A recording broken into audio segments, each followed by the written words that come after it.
బీసీల కులగణన చేపట్టాల భారతదేశ వ్యాప్తంగా చేపట్టాలని చెప్పి బీసీ సంక్షేమ సంఘం జాతీయ అధ్యక్షులు జాదుల శ్రీనివాస్ గౌడ్ ఆధ్వర్యంలో అనేక సంవత్సరాలు పోరాడుతున్న తరుణంలో ఇక్కడ కాంగ్రెస్ ప్రభుత్వం గత ఎన్నికల ముందు కామారెడ్డి సమావేశంలో బీసీ డిక్లరేషన్లో ఆ రోజు రాహుల్ గాంధీ గారు ఈ రాష్ట్రంలో మా కాంగ్రెస్ ప్రభుత్వం వస్తే బీసీలకు 42% రిజర్వేషన్లు ఇస్తామని చెప్పి ఏదైతే మాట ఇవ్వడం జరిగిందో ఆ మాట ప్రకారం ఈ రాష్ట్రంలో వచ్చిన కాంగ్రెస్ ప్రభుత్వం రేవంత్ రెడ్డి గారు వారి మాట ప్రకారం 1 సంవత్సరం లోపే బీసీలకు విద్యా ఉద్యోగ స్థానిక సంస్థల్లో 42% రిజర్వేషన్లు ఇస్తూ అసెంబ్లీలో బిల్లును ఆమోదించడం జరిగింది.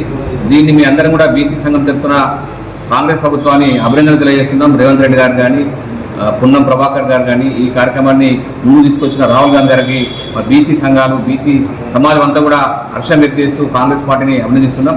ఇదే కోణంలో మరి అసెంబ్లీలో తీర్మానం చేసిన బీసీ బిల్లును మరి ఈ ఖచ్చితంగా ఈ పార్లమెంట్ సెషన్లో పార్లమెంట్లో భారతీయ జనతా పార్టీ ఉన్న కేంద్రంలో ఉన్న ప్రభుత్వం ఖచ్చితంగా బీసీ బిల్లు పెట్టాలని బీసీ బిల్లుకు చట్టం తేవాలని చెప్పి డిమాండ్ చేస్తూ ఈ నెల 27వ తారీఖు రోజున పార్లమెంట్ దగ్గర గల జంతర్ మంతర్ దగ్గర రాష్ట్ర వ్యాప్తంగా బీసీలు పెద్ద ఎత్తులో తరలి వెళ్ళి అక్కడ మహాధర్నాను ఏర్పాటు చేయడం జరుగుతుంది. కాబట్టి ఈ 27వ తారీఖు రోజు చలో ఢిల్లీ హలో బీసీ చలో ఢిల్లీ కార్యక్రమాన్ని విజయవంతం చేయాలని చెప్పి దాడి మల్లయ్య యాదవ్ బీసీ సంక్షేమ సంఘం రాష్ట్ర ఉపాధ్యక్షుడు.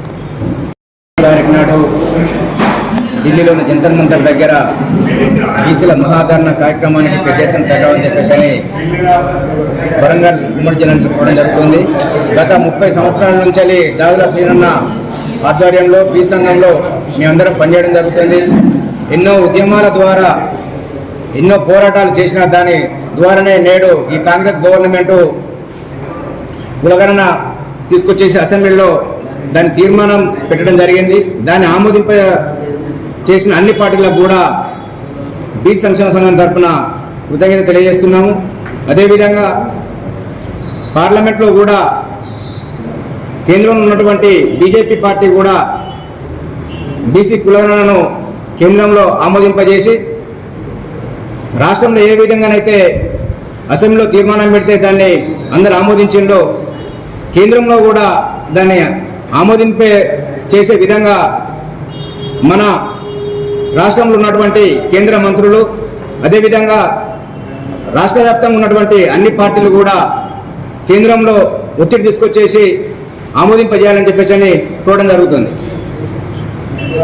27వ తారీఖున జరిగే మహాధర్నాను బీసీలంతా పెద్ద ఎత్తున తరలి వెళ్ళి అక్కడ ఆ ఉద్యమం ద్వారా కేంద్ర గవర్నమెంటు ఆమోదింపజేసే విధంగా చేయాలని చెప్పేసి అని కోరుకుంటున్నాం.